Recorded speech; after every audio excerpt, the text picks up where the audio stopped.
जय माता दी दोस्तों स्वागत है आप सभी का फिर से हमारी एक नए वीडियो में।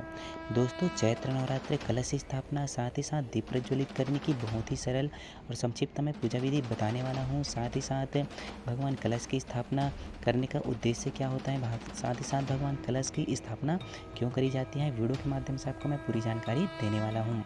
दोस्तों आप सभी को पता होगा कि प्रत्येक देव कार्य में भगवान कलश की स्थापना की जाती है। चाहे आप घर में कोई भी कार्यक्रम करते हैं, चाहे शादी हो चाहे सगाई हो, प्रत्येक कार्यक्रम में भगवान कलश की स्थापना करके अपनी जो पूजन कार्य है या फिर कोई भी जो कार्य होते हैं घर के, उन सभी कार्यों को भगवान कलश के आशीर्वाद से भगवान कलश की पूजन करके संपन्न किया जाता है। तो दोस्तों यदि आप भी नवरात्र में भगवान कलश की स्थापना करके दीप प्रज्वलित करना चाहते हैं तो वीडियो के माध्यम से आपको संक्षिप्त और सरल पूजा विधि बताने वाला हूँ कि कैसे आप भगवान कलश की स्थापना करके दीप प्रज्वलित करके आप नवरात्र में सरल पूजा विधि के माध्यम से अपने घर पे आप कलश स्थापन कर पाएंगे। तो दोस्तों यदि आप भी नवरात्र में अपने घर में दीप प्रज्वलित के साथ साथ भगवान कलश की स्थापना करना चाहते हैं तो ये वीडियो आपके लिए बहुत ही महत्वपूर्ण होने वाली है। साथ ही आप कोई भी कार्यक्रम करने के पूर्व अपने घर में कलश स्थापन करना चाहते हैं तो ये वीडियो आप सभी के लिए बहुत ही महत्वपूर्ण होने वाली है। सबसे पहले आप कलश स्थापन करने के पूर्व दिन से ही आप पहले जिस स्थान पे आप दीप प्रज्वलित करना चाहते हैं उस स्थान को आप यथावत आप पहले से ही अच्छे से व्यवस्थित कर लेंगे। उस जगह को आप साफ़ सफाई बढ़िया से कर लेंगे।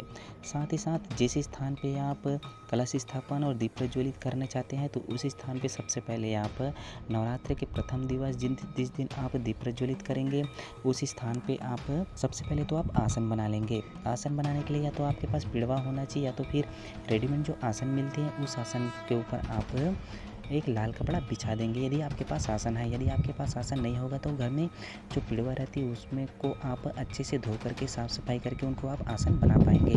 उसके ऊपर आप लाल कपड़ा बिछा देंगे।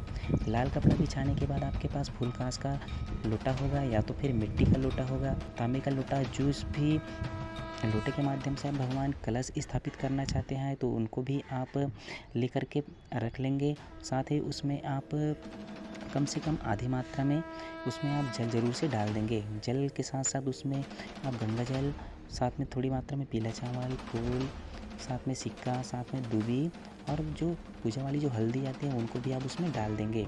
उसके साथ ही साथ ऊपर में यहाँ पे एक श्रीफल रखेंगे तो श्रीफल में आप कलावा बांध लेंगे। साथ ही साथ कलश में भी आप कलावा ज़रूर से बांध लेंगे।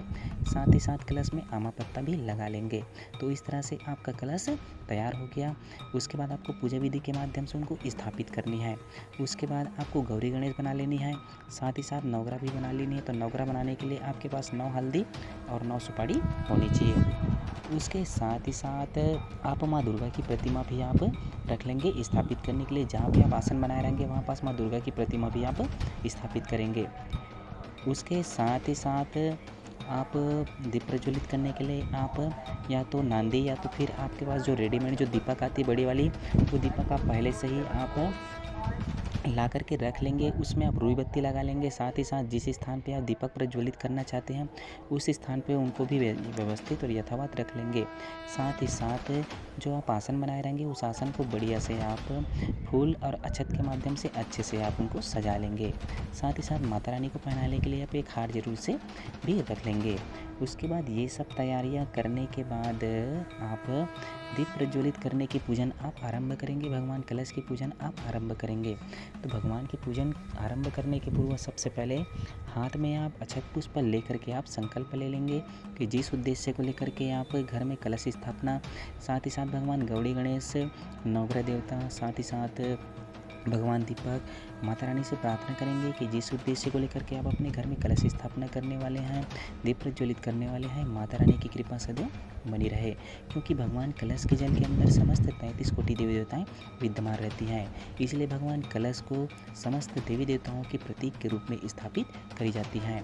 तो कलश के अंदर आप समस्त देव प्रतिमाओं को आप स्थापित करने वाले हैं। तो आपको भाव रखते हुए, आपको जिस भी भाव के साथ आप जिस भी कामना को लेकर के अपने घर में दीप प्रज्वलित करने वाले हैं उस कामना को लेकर के आप प्रार्थना करते हुए जो हाथ में अक्षत पुष्प रखे रहेंगे उनको आप माता रानी, भगवान कलश में, गौरी गणेश में आपको समर्पित करनी है।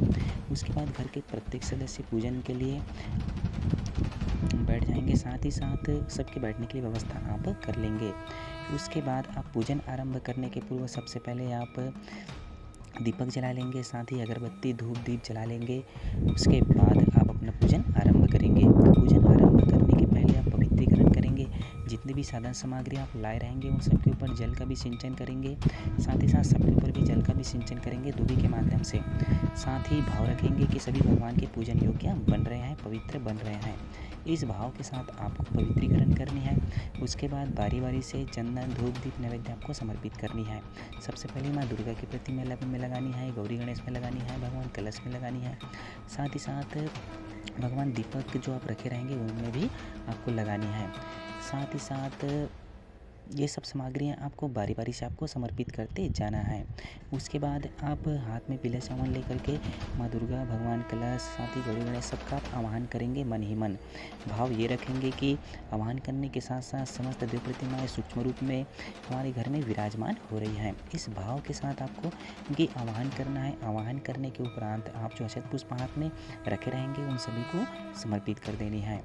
उसके बाद आप पंचोपचार पूजन करेंगे, तो पंच तत्वों के माध्यम से पूजन करेंगे, अर्थात धूप दीप नैवेद्य पुनः आप समर्पित करेंगे। जैसे घर में अतिथि आते हैं तो उनको खाने के लिए खाना, पीने के लिए जल एवं नए वस्त्र प्रदान करते हैं, तो वैसे ही हमारे बीच में भी माता रानी 9 दिनों के लिए मेहमान के रूप में हमारे बीच विराजमान होने वाली है, तो उनका भी आप सत्कार करेंगे।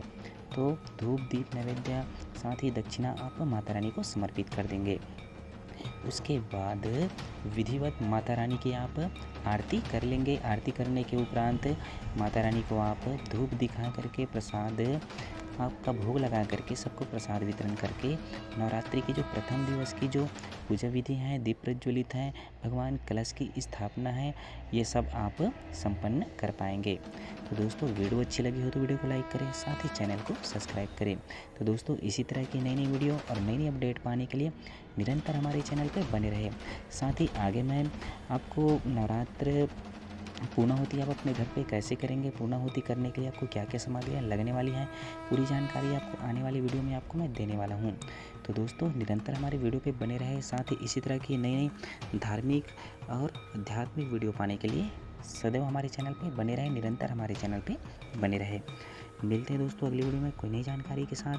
तब तक के लिए जय माता दी दोस्तों।